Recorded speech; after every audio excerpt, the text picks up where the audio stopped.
vou passar a palavra à juíza Deisimar Mendonça Oliveira, ela que é mestre em Direito pela UFMG, ela é juíza do titular da Quarta Vara do Trabalho de Cuiabá, e ela é coordenadora lá no Tribunal Regional da 23ª Região, do Comitê de Gestão da Diversidade e Inclusão. Além disso, aqui no nosso evento, ela está representando a Anamatra, pois faz parte da comissão Anamatra Mulheres. Com a palavra, a juíza Deisimar. Boa tarde, conselheira Flávia Pessoa, boa tarde a todos. Cumprimento com muita alegria Vossa Excelência, agradecendo pelo convite que muito me honrou e registro minha enorme satisfação por participar desse seminário. Cumprimento também as colegas e aos colegas de painel e todas as pessoas que trabalharam e estão trabalhando para a concretização deste evento e todos os que nos assistem. A questão do combate às desigualdades de gênero é uma das preocupações da Comissão Anamatra Mulheres, criada no âmbito da Associação Nacional dos Magistrados da Justiça do Trabalho, como instrumento de participação nessa frente de luta. Por meio da comissão, procuramos identificar as dificuldades enfrentadas pelas magistradas em razão do gênero e promover ações para que as magistradas possam exercer o direito à igualdade. Renovo, portanto, os agradecimentos pela oportunidade de participar de um evento tão relevante como este, que nos inspira a pensar sobre as debilidades do acesso à justiça, e isso para nós é um privilégio. Eu começo lembrando uma pergunta feita por Sojourner Truth, uma abolicionista feminista afro-americana, nascida escrava, e que em um encontro de mulheres em 1851, em Ohio, nos Estados Unidos, fez perguntas que apontavam para a não homogeneidade da luta por direitos, assim como delineavam, desde logo, diferentes rotas de opressão, que mais tarde seriam cunhadas por Kimberly Crenshaw como interseccionalidades. Ao perceber que os direitos de que tratavam naquela convenção não lhe alcançavam, Sojourner perguntou: "E não sou uma mulher?" Eu trago um pequeno trecho de sua reflexão. Aquele homem ali diz que é preciso ajudar as mulheres a subir numa carruagem. É preciso carregá-las quando atravessam um lamaçal. E elas devem ocupar sempre os melhores lugares. Nunca ninguém me ajuda a subir numa carruagem, a passar por cima da lama, ou me cede o melhor lugar. E não sou uma mulher? Olhem para mim, olhem para meu braço. Eu capinei, eu plantei, juntei palha nos celeiros e homem nenhum conseguiu me superar. E não sou uma mulher? Eu consegui trabalhar e comer tanto quanto um homem quando tinham que comer. E também aguentei as chicotadas. E não sou uma mulher? Pari 5 filhos e a maioria deles foi vendida como escravos. Quando manifestei minha dor de mãe, ninguém, a não ser Jesus, me ouviu. E não sou uma mulher? O direito é persuasivo quando se trata de inclusão formal. Em poucas linhas, assegura a todos o acesso à justiça, à tutela judicial preventiva ou reparatória. Mas texto e realidade, quando aproximados, não coincidem. Logo é possível ver as fissuras, o desvanecimento do texto, todos se transformando em poucos ou alguns. Partindo da mesma premissa apresentada pela abolicionista, poderíamos perguntar: as pessoas pretas, lésbicas, trans, bissexuais, queer, intersex, as mulheres, as pessoas com deficiência, as indígenas, não são humanas com direitos? Por isso, num seminário como este, é fundamental perguntar: quando se fala em acesso à justiça, a que tipo de acesso estamos nos referindo? Não existe acesso à justiça quando as pessoas são discriminadas pelos sistemas de justiça, quando não se promove a inclusão de todas as pessoas no campo de retaguarda dos direitos constitucionais. O acesso à justiça coerente com a própria justiça não pode dar lugar à exclusão. Dados do IBGE, da Pesquisa Nacional por Amostra de Domicílios Contínua Mensal, divulgados em 30 de junho deste ano, revelam que aproximadamente 20 milhões de pessoas estão desempregadas. Por consequência, quando se trata, por exemplo, de justiça do trabalho, 20 milhões de pessoas não chegam sequer à porta do judiciário. O artigo 7º da Constituição Federal prevê direitos mínimos para assegurar às trabalhadoras e trabalhadores algum patamar de cidadania. As trabalhadoras e trabalhadores alijados do trabalho formal, que são 38 milhões de pessoas, poderiam perguntar: eu não sou trabalhadora? Eu não sou trabalhador? Esse panorama demonstra desde logo, sem margem para dúvidas, o acesso à justiça não é neutro e não é universal. Basta dizer que apenas em 2015, os direitos mínimos previstos no artigo 7º da Constituição, e não todos os direitos ali previstos, foram estendidos às trabalhadoras domésticas. Domésticas, assim mesmo, dito no feminino, pois, segundo dados da Federação Nacional das Trabalhadoras Domésticas, 92% de quem trabalha cuidando de outras pessoas são mulheres. Dentre estas, 20% trabalham como diaristas, portanto, sem direitos. E é muito maior o peso do emprego doméstico na ocupação total das mulheres negras do que nas mulheres não negras. Não sou eu uma trabalhadora? Não sou humana com direitos? Perguntaram essas mulheres. Sabemos que, a partir dos efeitos da pandemia, a fome invadiu os lares de muitos brasileiros. Mas a privação severa recai especialmente sobre as mulheres negras, sobretudo da periferia, como decorrência da imbricação cruel das desigualdades econômicas com a absorção da cultura patriarcal e racista. E se as discriminações de gênero e raça têm atuado como eixos estruturantes dos padrões de desigualdade e exclusão social, a lógica se aplica também às pessoas trans. Vale lembrar que os corpos trans resistem à imposição cultural colonizadora heteronormativa, rejeitando a matriz cisgênera como a única possível ou adequada. E, por isso, são marcados com uma tarja de não passabilidade, isto é, de descompasso com o padrão considerado apropriado para homem ou mulher. Por consequência, são excluídos do mercado de trabalho formal. E muitos nem mesmo sobrevivem aos 35 anos de idade, como indicam os dados do Grupo Gay da Bahia. Nessa circunstância, apesar de assertiva e muito importante para a afirmação das identidades trans, a autorização para uso do nome social pelos usuários dos serviços do Judiciário, em termos de emancipação, não é mais que uma quimera. Quem usará nome social, por exemplo, na Justiça do Trabalho, quando 90% da população travesti e transexual tem a prostituição como fonte de renda? Evidentemente, sem nenhum juízo sobre a dignidade dessa profissão, é necessário registrar que não há no Brasil garantia de direitos para pessoas que vivem da prostituição.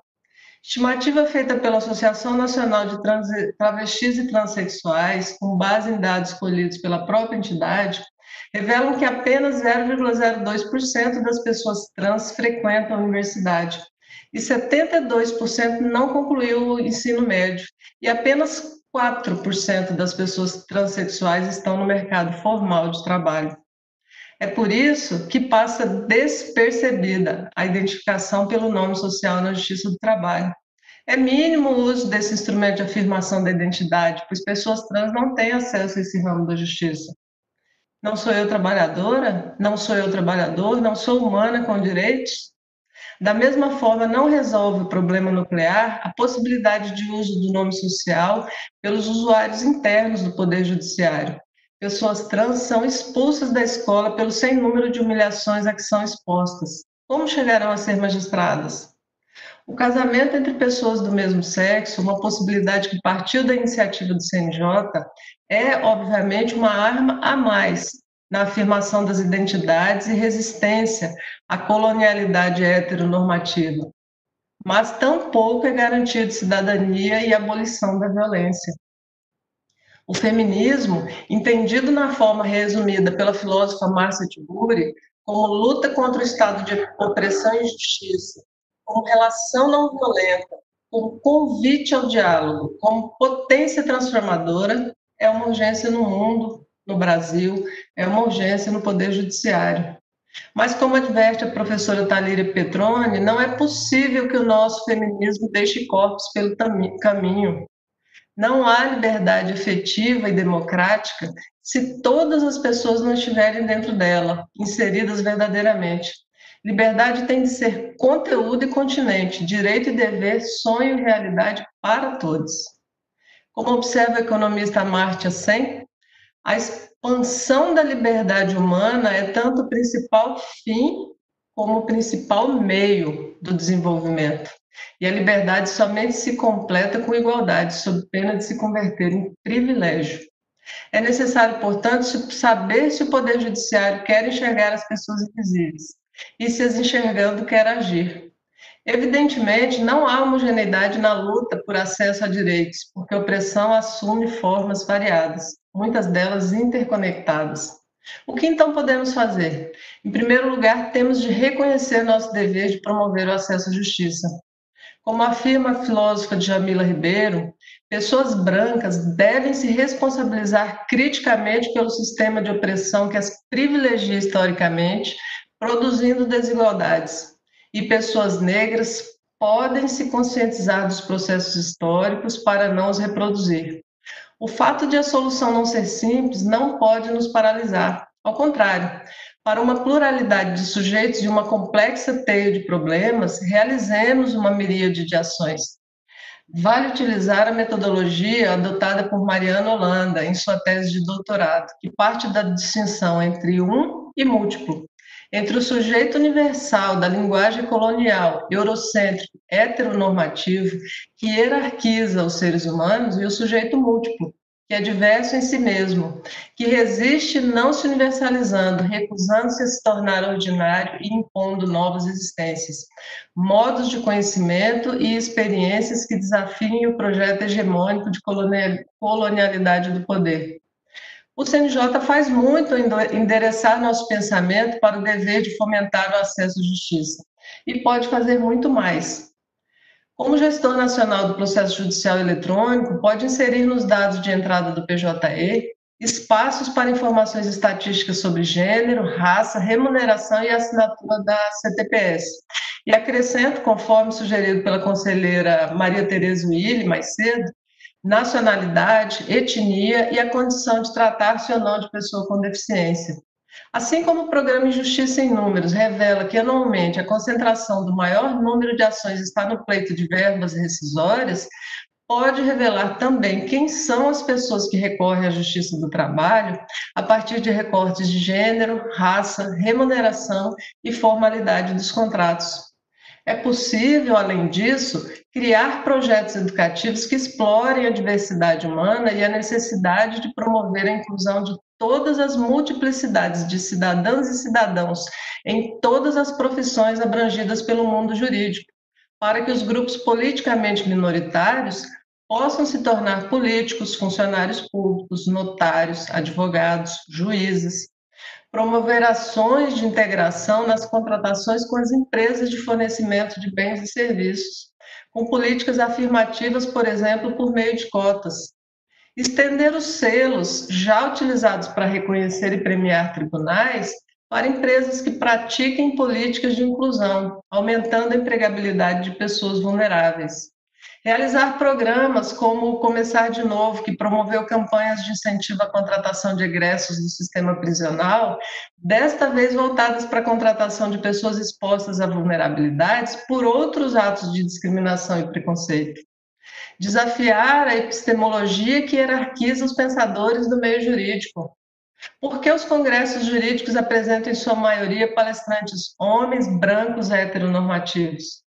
E por que negras e negros, mulheres e homens trans são chamados, em grande parte das vezes, para falar sobre racismo, discriminação e misoginia? Não sou eu uma jurista? Não sou eu um jurista? E é preciso também, por mais controverso que pareça, adequar as técnicas de aferição da produtividade de servidoras e magistradas, haja vista a sobrecarga da mulher decorrente das atividades de cuidado. Dados da ONG Oxfam, divulgados em janeiro de 2020, revelam que as mulheres são responsáveis por 75% de todo o trabalho de cuidado não remunerado do mundo. Esse trabalho é fundamental para o desenvolvimento dos países e, além de não ser remunerado, não é reconhecido como fator de discriminação de gênero e como obstáculo importante para que as mulheres realizem o trabalho remunerado na mesma proporção que os homens. O afastamento social e o trabalho a partir de casa que temos vivenciado nos últimos meses deixaram mais evidente a carga de trabalho doméstico sobre as mulheres e tornaram mais imperativa uma política de distinção de produtividade que permita tratamento isonômico às magistradas e servidoras em relação aos magistrados e servidores. Naturalizar esses trabalhos de cuidado como sendo próprios do feminino é uma forma de legitimar as desigualdades históricas provenientes de escolhas, não da natureza, escolhas feitas para conformar o sistema econômico que utiliza esse trabalho gratuito como condição sistêmica para sua sustentação. Mais um minuto já concluo. Se o sujeito de direito é, na origem, eurocêntrico, branco e patriarcal, o Estado democrático no regime constitucional brasileiro exige uma reconstrução inclusiva de saberes e que valorize não o um, mas o múltiplo, que expanda a proteção para sujeitos até então relegados à subalternidade. Se hoje não está em nossas mãos o poder de mudar muitas das condições de sofrimento impostas à grande parte da sociedade, é necessário pelo menos perceber que essas condições existem. Mesmo no campo do trabalho de cuidado que é remunerado, quem atua em sua maioria são as mulheres. São enfermeiras, fisioterapeutas, faxineiras, domésticas, em geral mal pagas, trabalhando em horários irregulares e sofrendo os dramas interseccionais de opressão de gênero, raça e classe. A realidade dessas pessoas e o panorama exibido até aqui, ainda que em pinceladas, exigem de nós que interpelemos as teorias heteronormativas e coloniais para reconstruir os saberes a partir de uma articulação plural que reposicione o sujeito de direito, rejeitando o apagamento das matrizes que deram origem ao nosso povo, aceitando a importância da cultura e das tradições africanas e indígenas entre nós, reconhecendo a importância de confrontar radicalmente o racismo, o sexismo e a violência que decorrem da hierarquização social. Firme na convicção de que a participação feminina e diversa nos espaços de decisão é fundamental para a articulação de políticas menos elitistas e mais plurais, eu agradeço mais uma vez pela oportunidade de participar desse espaço de reflexão, cumprimentando mais uma vez a conselheira Flávia Pessoa e todos que participam desse seminário e afirmando a esperança de que possamos superar a sociedade individualista e construir uma sociedade igualitária. Muito obrigada. Eu que agradeço a Deisimar, que expôs muito bem, como representante da ANAMATRA, também essa relação com o mundo do trabalho. Muito obrigada.